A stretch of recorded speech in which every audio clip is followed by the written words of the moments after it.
वायुपुत्र हनुमान, जो एक ही क्षण में लंका को जला सकते हैं, जो पर्वत उठा सकते हैं, जो मृत्यु को भी पलट सकते हैं, उनकी सिद्धि प्राप्त करना क्या सचमुच संभव है एक सामान्य मनुष्य के लिए?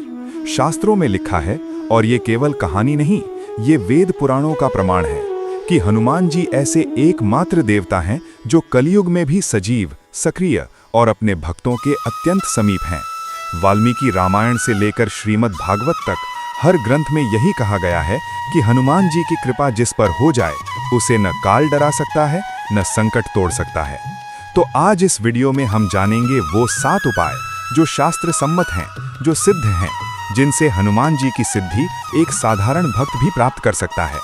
ये वीडियो पूरा देखिए, क्योंकि 7वां उपाय वो रहस्य है जो अधिकांश लोग जानते ही नहीं और जो हनुमान जी की कृपा का सबसे सीधा और सबसे गहरा मार्ग है। पहला उपाय है हनुमान जी के नाम की शक्ति को समझना और उसे जीवन में उतारना।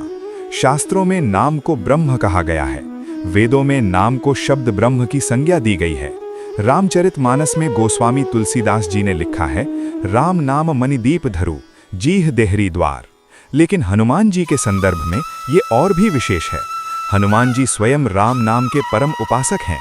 वाल्मीकि रामायण में उल्लेख है कि जब हनुमान जी ने लंका में प्रवेश किया, उस समय उनके हृदय में केवल एक नाम था, राम।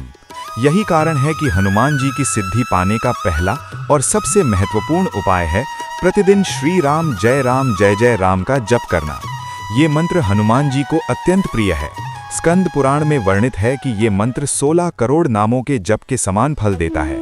जो भक्त प्रतिदिन इस मंत्र का कम से कम 108 बार जप करता है, उस पर हनुमान जी की दृष्टि स्वतः पड़ती है। नाम में कोई कर्मकांड नहीं, कोई विशेष समय नहीं, ये उपाय जीवन के हर क्षण में किया जा सकता है। दूसरा उपाय है हनुमान चालीसा का नित्य पाठ, लेकिन केवल पाठ नहीं, उसके अर्थ को जीवन में उतारना। हनुमान चालीसा की रचना गोस्वामी तुलसीदास जी ने की, और ये कोई साधारण रचना नहीं है। इसमें 40 चौपाइयां हैं जो हनुमान जी के गुणों, उनकी शक्तियों और उनकी भक्ति का वर्णन करती हैं। प्रत्येक चौपाई एक बीज मंत्र की तरह कार्य करती है। बुद्धिहीन तनु जानिके सुमिरऊं पवन कुमार। इस पंक्ति में तुलसीदास जी ने स्वयं को बुद्धिहीन कहकर हनुमान जी की शरण ली। यही भाव सिद्धि का द्वार खोलता है, अहंकार का विसर्जन और समर्पण का भाव। जो भक्त हनुमान चालीसा को केवल पाठ की तरह नहीं, बल्कि भाव के साथ पढ़ता है, हनुमान जी उस पर विशेष कृपा करते हैं।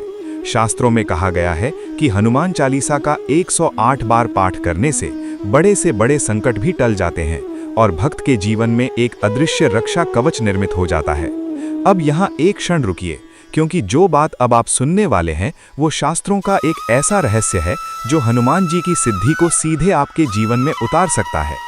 तीसरा उपाय है मंगलवार और शनिवार को विशेष साधना।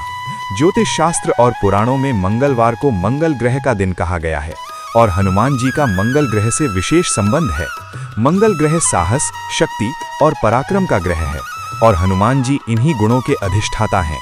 वहीं शनिवार को शनिदेव का दिन है और ये प्रसिद्ध कथा पुराणों में वर्णित है कि जब शनिदेव रावण की कैद से छूटे तो उन्होंने हनुमान जी को वचन दिया कि जो भी भक्त शनिवार को हनुमान जी की उपासना करेगा उसे शनि का दुष्प्रभाव नहीं सताएगा। इन दोनों दिनों में ब्रह्म मुहूर्त में उठकर, जो सूर्योदय से लगभग 1.5 घंटे पूर्व का समय है, हनुमान जी का स्मरण, पाठ और दर्शन अत्यंत फलदायी होता है। इस दिन चोला अर्पित करना, सिंदूर और तेल का दीपक जलाना, ये सब शास्त्र सम्मत विधियां हैं जो हनुमान जी की विशेष कृपा प्राप्त करने में सहायक हैं। चौथा उपाय है सुंदर कांड का पाठ।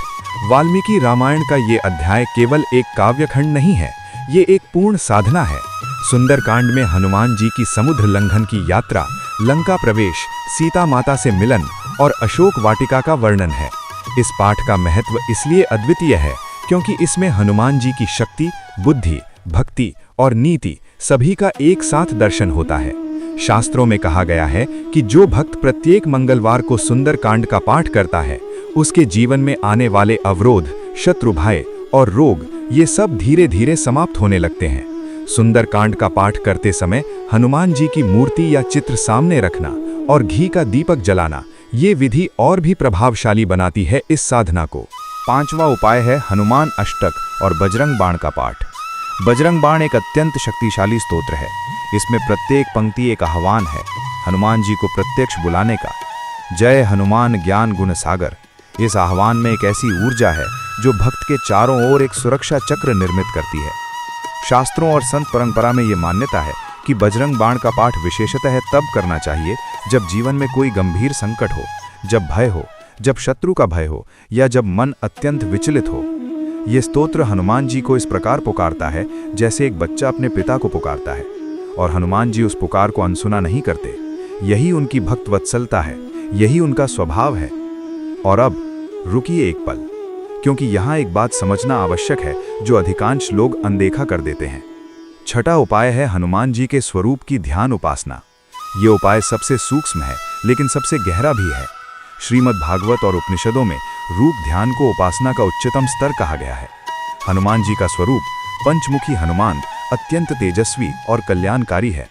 पंचमुख का तात्पर्य है 5 दिशाओं के स्वामी। हनुमान जी के 5 मुख हैं: हनुमान, नरसिंह, गरुड़, वाराह और हयग्रीव। प्रत्येक मुख एक विशेष शक्ति का प्रतीक है। ध्यान में हनुमान जी के स्वरूप को हृदय में स्थापित करना, उनके विशाल शरीर पर सिंदूर, उनके कंधे पर जनेऊ, हाथ में गदा, हृदय में राम सीता का वास, ये ध्यान साधना भक्त के मन को स्थिर करती है और हनुमान जी की ऊर्जा से जोड़ती है। रामायण के अनुसार हनुमान जी अष्ट सिद्धि नवनिधि के दाता हैं, अर्थात वे स्वयं सिद्धियों के दाता हैं।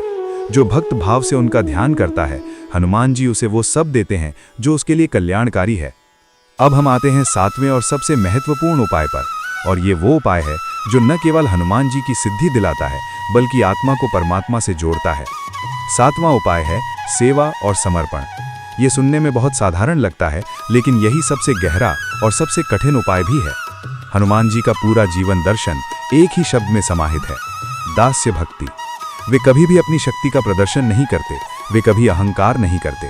रामचरितमानस में जब राम जी ने हनुमान जी को आलिंगन दिया, तब हनुमान जी ने कहा, मैं तो आपका सेवक हूँ। ये भाव, निस्वार्थ सेवा और पूर्ण समर्पण, यही हनुमान जी की उपासना का सार है। जो भक्त हनुमान जी के मंदिर में जाकर झाड़ू लगाता है, जो भूखे को भोजन कराता है, जो दूसरों की सेवा में अपना जीवन लगाता है, वो हनुमान जी की उपासना का सबसे श्रेष्ठ रूप कर रहा है। वाल्मीकि रामायण में स्पष्ट उल्लेख है कि हनुमान जी वहां जाते हैं जहां राम नाम होता है, जहां सेवा भाव होता है और जहां अहंकार नहीं होता। ये 7 उपाय एक दूसरे से जुड़े हुए हैं, जैसे माला के मन के धागे में पिरोए होते हैं। नाम जब से प्रारंभ होती है यात्रा, ध्यान से गहरी होती है और सेवा भाव से सिद्धि में परिणत होती है। ये सिद्धि कोई चमत्कार नहीं है, ये एक आंतरिक परिवर्तन है जो भक्त के जीवन को ऐसे बदल देती है कि संकट आते हैं और टल जाते हैं, भय आता है और समाप्त हो जाता है, और एक ऐसी शांति मन में उतरती है जिसे शब्दों में व्यक्त नहीं किया जा सकता। शास्त्रों में एक बात और कही गई है जो अत्यंत महत्वपूर्ण है: हनुमान जी भक्त वत्सल हैं, अर्थात वे अपने भक्तों से उसी प्रकार स्नेह करते हैं जैसे एक माँ अपने बच्चे से करती है। और जब हनुमान जी किसी की ओर करुणा से देखते हैं तो भगवान राम की दृष्टि भी स्वतः उस पर पड़ती है। हनुमान जी को प्रसन्न करने का अर्थ है राम कृपा का द्वार खोलना। यही कारण है कि कलयुग में हनुमान जी की उपासना को सर्वोच्च स्थान दिया गया है। इस कलयुग में, इस भागदौड़ भरे जीवन में, जब मनुष्य अपने भीतर की शांति खो चुका है, जब चारों ओर अनिश्चितता है, तब हनुमान जी का स्मरण एक दीपक की तरह है जो अंधकार में भी मार्ग दिखाता है। उनकी सिद्धि कोई दूर की वस्तु नहीं, वो आपके हृदय में ही है, बस भाव और श्रद्धा से उसे जागृत करने की आवश्यकता है। जय श्री राम, जय हनुमान। यदि इस वीडियो ने आपके मन में कोई भाव जगाया हो, यदि हनुमान जी के इन उपायों ने आपको कुछ दिया हो, तो अभी इस चैनल को सब्सक्राइब करें, क्योंकि यहाँ प्रतिदिन ऐसे ही शास्त्र सम्मत, गहरे और प्रामाणिक ज्ञान का प्रकाश आप तक पहुँचाया जाता है। ये चैनल उनके लिए है जो केवल सुनना नहीं चाहते, बल्कि जानना चाहते हैं, समझना चाहते हैं और जीवन में उतारना चाहते हैं। सब्सक्राइब करें, घंटी दबाएं और इस ज्ञान को उन लोगों तक पहुँचाएं जिन्हें इसकी सबसे अधिक आवश्यकता है। जय हनुमान।